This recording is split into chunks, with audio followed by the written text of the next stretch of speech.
You have no proof this house is yours, Amanda shouted as she threw another box of my things onto the lawn. My brother let you live here, but without a marriage certificate, you're nothing. I stood in the doorway, watching her toss up 12 years of my life. My hands shook, but I kept my voice calm. You're wrong, Amanda. I have proof. She spun around, her expensive purse swinging. Oh really? Then show me. Where are the papers? She laughed. That's what I thought. Nothing. Just like your so-called marriage, nothing legal, nothing real. My name is Olivia, and 3 months ago, I thought my life was perfect. Then my husband, Marcus, disappeared with his pregnant girlfriend. He left only a text. No marriage registration means no divorce. You keep your job, I keep everything else. But Marcus had no idea what this house really held. Amanda walked around like she already owned the place, her heels clicking on the hardwood floors. I'm actually doing you a favor. Marcus wants his girlfriend to move in next week. You should leave while you still have some dignity. I glanced at the old clock in the corner. My grandfather had built this house himself, and before he died, he had told me something odd. Never move that clock. It holds more than just time. I stepped toward it. Actually, there's something you should see. Amanda sighed. Another worthless old thing. Give it up, Olivia. This house belongs to Marcus now. I ran my fingers along the clock's frame. My grandfather had a habit of hiding important things in strange places. Amanda frowned. What are you talking about? I opened the glass door and reached inside. Feeling for a small hidden latch, I pressed it. Click. A secret compartment popped open. Amanda's face turned pale as I pulled out a yellowed envelope. What's that? I smiled. The original deed to the house, dated 1962. Along with my grandfather's will, he left everything to me, his only grandchild. All legally notarized and filed with the county. Amanda lunged for the papers, but I stepped back. Careful. These are legal documents. She stammered. You're lying. Marcus said the house was in his name. I shook my head. Marcus lied. He never owned this house. My grandfather never trusted him. Seems he was right. Amanda's confidence crumbled. This is ridiculous. I'm calling the police. I pulled out my phone. Good idea. My lawyer would love to explain how trying to kick the legal owner out of their own home is a crime. Silence. Outside, the wind scattered the papers Amanda had thrown out. Her hands clenched and unclenched. You knew, she whispered. You knew all along and let me. Make a fool of yourself. I finished. Yes. Consider it a lesson in humility. Now, why don't you start bringing my boxes back inside? Amanda's mouth opened and closed, but she had no comeback. Finally, she grabbed her purse. This isn't over. Actually, it is, I said, holding up the documents. And when you tell Marcus, remind him my grandfather's lawyer has copies of everything. I bet he'll love knowing he's been living in my house all these years. Amanda stormed off and sped away in her car. I turned to the clock, finally understanding my grandfather's wisdom. He had protected me even beyond his lifetime. I carefully placed the papers back inside the hidden compartment. Time reveals all truths, he had said. The battle wasn't over. Marcus would be back, probably with lawyers. But for the first time since he left, I felt strong. This house was mine, and I wasn't going anywhere. 2 days after Amanda's dramatic exit, I was sorting through old photos in the living room when my phone buzzed. Marcus's name flashed across the screen, accompanied by a text that made my blood boil. Amanda told me about your little stunt with the clock. Nice try, but fake papers won't hold up in court. Lisa and I will be moving in next week. Don't make this harder than it needs to be. I glanced at the clock, its steady ticking a reminder of everything still hidden inside. Poor Marcus, always so confident, always so wrong. Before I could respond, another text came through. My lawyer will contact you. Be smart about this, Olivia. I smiled, remembering the other envelopes still tucked away in the clock's secret compartment.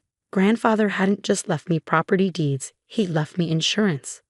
The doorbell rang, and through the window, I saw Marcus strutting up the walkway, Lisa trailing behind him. She couldn't have been more than 25, her baby bump visible under her tight dress. My heart twisted, but not from jealousy. They had no idea what was coming. Olivia, Marcus said as I opened the door, trying to sound authoritative. We need to talk.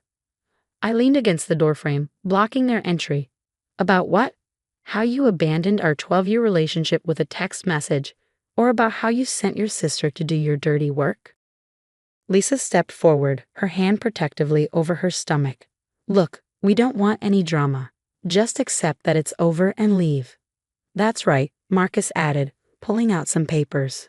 My lawyer drew these up. Sign them, and we'll let you take your personal belongings.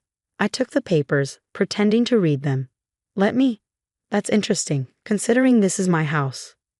Marcus laughed, but I caught the nervous edge in it. Amanda mentioned you'd found some old papers. They're probably not even real. This house has been in my family's name for years. Has it? I walked to the clock, feeling their eyes follow me. Would you like to know what else my grandfather left in here besides the deed? More fake documents?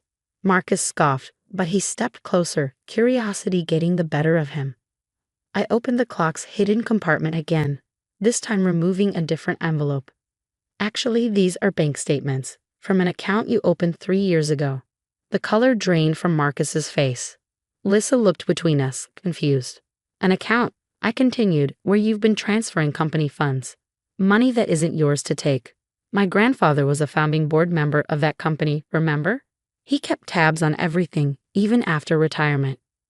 You're bluffing, Marcus whispered, but his hands had started to shake. Am I? I pulled out the statements. Want to explain these transfers to your boss, or should I? I'm sure the board would be very interested in where their money's been going. Lisa stepped back, her expression changing. Marcus, what is she talking about? Nothing, he snapped. She's making things up. Oh, and Lisa, I added, pulling out another paper. You might want to ask him about his other girlfriend in Sacramento. The one he visits on his business trips. My grandfather had friends everywhere, including private investigators. The silence that followed was deafening. Lisa's face had gone from confused to horrified. Other girlfriend? Marcus? What? She's lying, Marcus shouted, but the panic in his voice gave him away. The proof is all here, I said calmly. Every transaction, every hotel receipt, every secret meeting. My grandfather knew you'd show your true colors eventually. He just wanted to make sure I was protected when you did. Lisa backed away toward the door, tears streaming down her face. You told me I was special, that Olivia was the only other woman you'd ever been with. Lisa, wait. Marcus called after her, but she was already running to her car. He turned back to me, fury and fear battling in his expression. You've ruined everything. No, Marcus, you did that all on your own. Now, about those papers you wanted me to sign. I ripped them in half, letting the pieces flutter to the floor. I think we're done here. Unless you'd like me to share these documents with the company board? Marcus stared at me for a long moment, defeat finally registering in his eyes. Without another word, he turned and stormed out, slamming the door behind him. I returned the documents to their hiding place in the clock, my hands trembling slightly. The ticking seemed louder now, like a heartbeat, strong and steady. My phone buzzed again. A text from Lisa. I'm so sorry, I had no idea about any of it. I didn't respond. Her awakening wasn't my responsibility. Instead, I sat in my grandfather's old armchair, looking at the clock that had protected me when I needed it most. Time reveals all truths, I whispered, remembering his words. The old clock had revealed more than just property rights. It had exposed the true nature of the man I'd almost spent my life with. The sun was setting outside, casting long shadows through the windows. Somewhere in the city, Marcus was probably scrambling to cover his tracks, and Lisa was facing her own harsh realities. But here, in this house that had always been mine, I was finally at peace. The clock kept ticking, steady and sure, guarding whatever other secrets my grandfather might have left behind. But those were stories for another day. A month after Marcus's dramatic exit, I sat at my kitchen table with a cup of coffee, watching the morning light filter through the windows. The house felt different now, lighter somehow, as if a heavy shadow had been lifted. My phone lit up with a message from my grandfather's old friend and lawyer, Tom Harrison. Just thought you'd want to know. Marcus resigned from the company yesterday. Seems he's taking a job out of state. Your grandfather would be proud of how you handled everything. I smiled, remembering how Marcus had tried to contact me several times over the past weeks, his messages shifting from threats to desperate pleas. Each time, I'd simply send him photos of the banking documents until finally he understood there was no way out. The doorbell rang, interrupting my thoughts. To my surprise, Amanda stood on my porch, looking very different from the last time I'd seen her. Gone was the designer outfit and superior attitude. Instead, she seemed smaller, almost apologetic. "Can we talk?" she asked quietly. I considered closing the door, but something in her expression made me pause. 5 minutes. She followed me into the living room, her eyes immediately going to the clock. "I owe you an apology," she began, twisting her hands nervously. "I was horrible to you, and I believed everything Marcus told me without question." "Yes, you were, and yes, you did," I agreed, watching her carefully. "I didn't know," she continued, "about the money he was stealing, or about his other girlfriends. When Lisa told me everything." She trailed off, shaking her head. I felt so stupid. The clock ticked steadily in the background as I considered her words. "Your brother made fools of a lot of people," I said finally. "But you chose to be cruel. That was your decision." "I know," she whispered, "and I'm truly sorry. I always thought you weren't good enough for our family. Now I realize we weren't good enough for you." I let her words hang in the air for a moment, remembering all the small cruelties, the dismissive comments, the ways she tried to make me feel less than. But I also remembered my grandfather's words about forgiveness being a choice we make for ourselves, not others. "Thank you for the apology," I said finally. "I appreciate you coming here to say it in person." Amanda nodded, then reached into her bag. "I found these while helping Marcus pack," she said, pulling out a stack of old photos. "They're of you and your grandfather from when you were little. I thought you might want them." My heart caught as I looked at the familiar images, my grandfather and me working on the house together, planting the garden, him teaching me about the clock. In every photo, his eyes held that special twinkle, as if he knew something the rest of the world didn't. "He was an amazing man," Amanda said softly. "I wish I'd taken the time to know him better."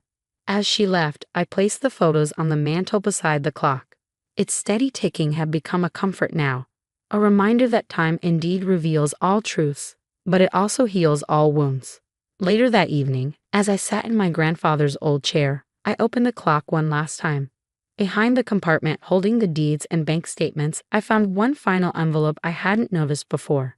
Inside was a letter, written in my grandfather's familiar handwriting.